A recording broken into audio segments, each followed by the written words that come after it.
Hello, and today I want to go over what is computer hardware. And first of all, computer hardware consists of many different things, but if you can touch it, it's hardware.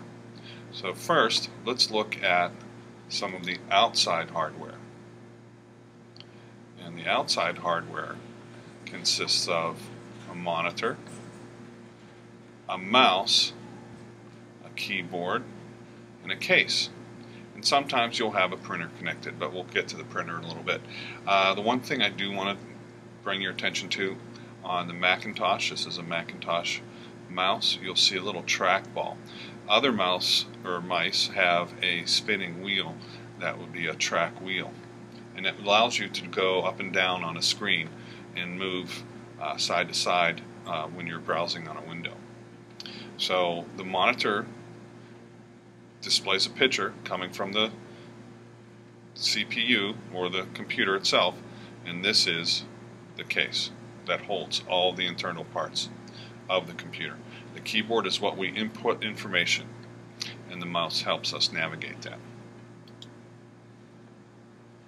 Inside hardware, this is where the computer gets how it runs and how it begins to process. And we have several parts.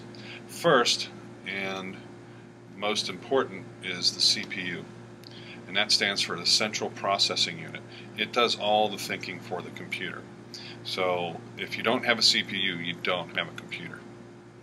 So next would be the motherboard, and the CPU is installed on the motherboard. Here's a good spot, a good picture to see all that. And the CPU works with RAM, and I'm going to discuss that next. The RAM stands for Random Access Memory, and this makes the computer run faster.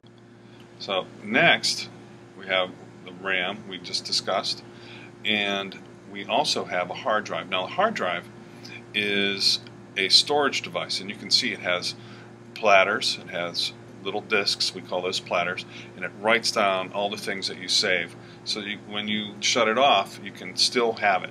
It stores your information. And finally we have an optical drive or a CD drive, CD DVD, and this you can read information and you can write information on it, and it's good for sharing information. Let's move on to our next subject, and that's input devices. And input devices are how we get information into our computer. The major one is keyboard, where we type things in. Another one is camera, where we have digital photos and other things.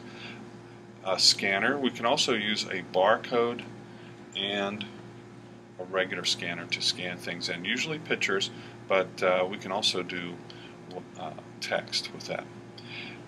We have a microphone as an example, and the phone itself. So these are all smartphones, and they can write text and take pictures and take movies, and you can connect it to your computer so it's an input device and you can save those files. Next we have output devices, and this is the way the computer shows or stores information. And we already discussed the printer and the monitor and the optical drive. A USB drive is a flash drive, and it stores information that just like the hard drive. But the nice part about the flash drive is you can take it from computer to computer, or you can take it home with you, and you can transfer information that way. Thank you for joining me. Happy computing.